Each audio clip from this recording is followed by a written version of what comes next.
Hey, welcome back once again. How you hanging in there with Revelation? We getting some good things from it. I hope that you're following along closely as we finish the year strong. Let's look at chapter 10.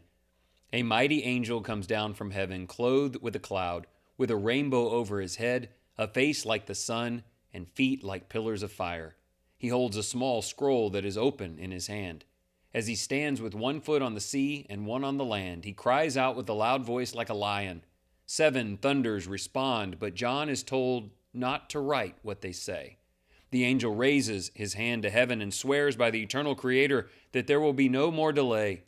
The mystery of God will be fulfilled when the seventh angel sounds his trumpet. John is then told to eat the scroll.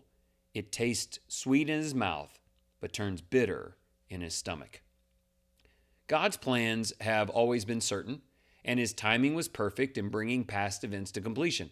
The angel declares that there would be no more delay, and the mystery of God was finished just as he had promised. The fulfillment of these events shows that God keeps his word and accomplishes his purposes. When John ate the scroll, it was sweet in the mouth but bitter in the stomach, revealing the joy and sorrow that often comes with receiving God's truth.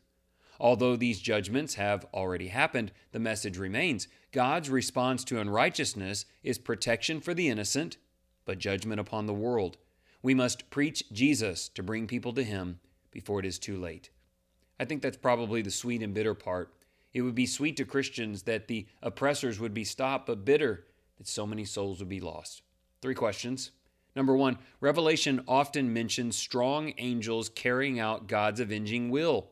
What do you believe about the presence of angels today? Have they stopped being strong, stopped carrying out his will, stopped being here? Think about those things. Hebrews 1 has a little bit to say about that. Ministering spirits. Question 2. God's justice is a comfort to his people. But how is God's judgment both bitter and sweet? How does that motivate you evangelistically?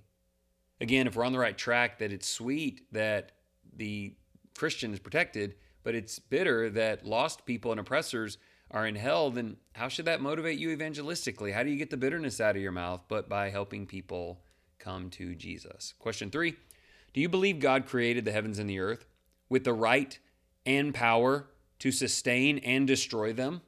How does that impact you? I think you would say yes, but I want you to think about the impact. If God made everything in the natural universe and has the power to destroy everything in the natural universe and has a greater plan than the natural universe, that ought to mean something in the way that we orchestrate our lives. Let's pray for guidance. All-knowing God, we praise you for your perfect wisdom and faithful fulfillment of your promises. As you revealed the mystery of your plan, we are reminded that nothing escapes your control. Like John, help us receive your word with open hearts, even when it brings both joy and sorrow. Give us courage to proclaim your truths boldly, trusting that you are just and good. May we live with reverence, knowing your purposes have been fulfilled and your kingdom continues to persist. Strengthen our faith and keep us grounded in your word so that we may serve you with confidence and peace. Those are not always easy. Not in a world where God's judgment is not yet complete, where sin is still rampant, but this is faith. That confidence and peace abides all along the way. Do that, do it all day long, and God will use you for incredible purposes. Thank you for listening.